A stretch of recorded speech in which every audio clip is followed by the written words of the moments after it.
Hi, I'm here with Gavin Burton, who's the board member of the UK Identity Fraud Advisory. He's joined me here at Identity Week Europe 2024 at the Ryan Amsterdam. It's great to meet you, Gavin. Nice to meet you. I know you've been at these events for years, SDW when it was called this. Have you seen, fraud evolve, and what are the top threats today? Well, certainly in terms of identity fraud, you've still got counterfeit documents that are out there. But when you look at things like ID verification technology, there's also the threats of imposters. So people using other people's documents or stolen documents. And I certainly know from past police experience that identity documents were a really valued commodity. We've also kind of evolved a bit, certainly with AI and deepfake generated documents as well. So that creates a completely different threat because you have just a digital image of a document where you could put any person's data on it. And in the world of massive data leaks, it's a nasty threat to have genuine people's details on a deepfake generated document. And fraudsters will always take the lane of least resistance, or will find and probe and find a hole in somebody's systems, and using those type of documents is clearly a threat at the moment. Is the current policy and regulation really tackling these problems and putting the onus on organisations and government to ensure they have reasonable procedures in place? To a certain extent, I think when you look at ID verification, and I can only really speak for the UK, but we do have regulations in terms of right to rent, right to work, where ID verification checks have to be made. But actually, the technology can make it much faster, can make it much safer, and the sheer volume of checks that are being conducted is phenomenal. So that's really where technology comes into its own, really. Yeah, technology has just evolved so much. What advice would you give to end users and customers still who have to kind of spot the signs of fraud themselves to avoid, being entrapped by attacks and fraudsters? Yeah, I mean, it's very difficult because if somebody's been a victim of an identity fraud, let's say, or their identity has been compromised in some kind of way, they don't often realise until they've got a debt collector's letter. And by that time, their identity has already been used. A fraudster may have already got a product or a service. And the people who've provided that product or service think it's you that's done it. So they're going to be knocking at your door.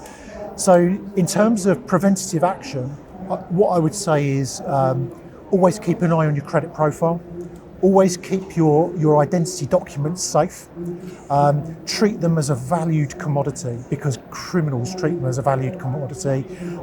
Don't post them online. Don't share those images with anyone. And also, it's about giving yourself a little bit of a kind of digital detox and a digital kind of MOT. So refresh passwords, make sure there's strong passwords as well, and use password managers, which is always really good. So there are lots of things that an individual can do, ranging from cutting up your mail and making sure your personal data doesn't go anywhere, to making sure that your ID document is really, really secure. And at least that way, in some respects, you can at least take steps to mitigate yourself becoming a victim of fraud. I mean, I've been a victim of fraud a number of times before. It just happens to people. But there are steps that you can take. Yeah, it can happen to anyone, not just the elderly or vulnerable groups. In sectors like travel then, do we need additional kind of physical checks by border force officers, police, or, can we rely on the technology to do that for us? The technology can be very accurate, certainly where you've got optical recognition and it's cross-matching with the data that's on a chip.